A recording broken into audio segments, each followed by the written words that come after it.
What's the chemistry behind using vinegar with baking soda?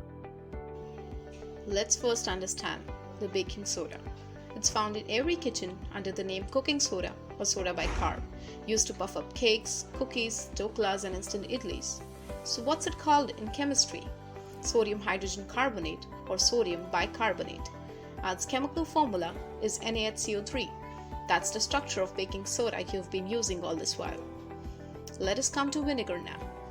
You've been using this white vinegar in cakes, pickles, and many of those stir-fried recipes. It's a great preservating agent though.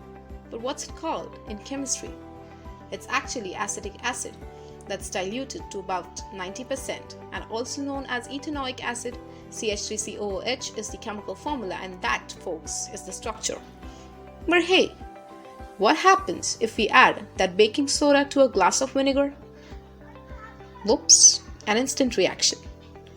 Well, we gotta keep in mind that vinegar is actually an acid, while baking soda is a base. Go back to the basics of types of reaction and you'll get the neutralization reaction, acid and base giving salt and water. Now let's write the equations for this particular reaction.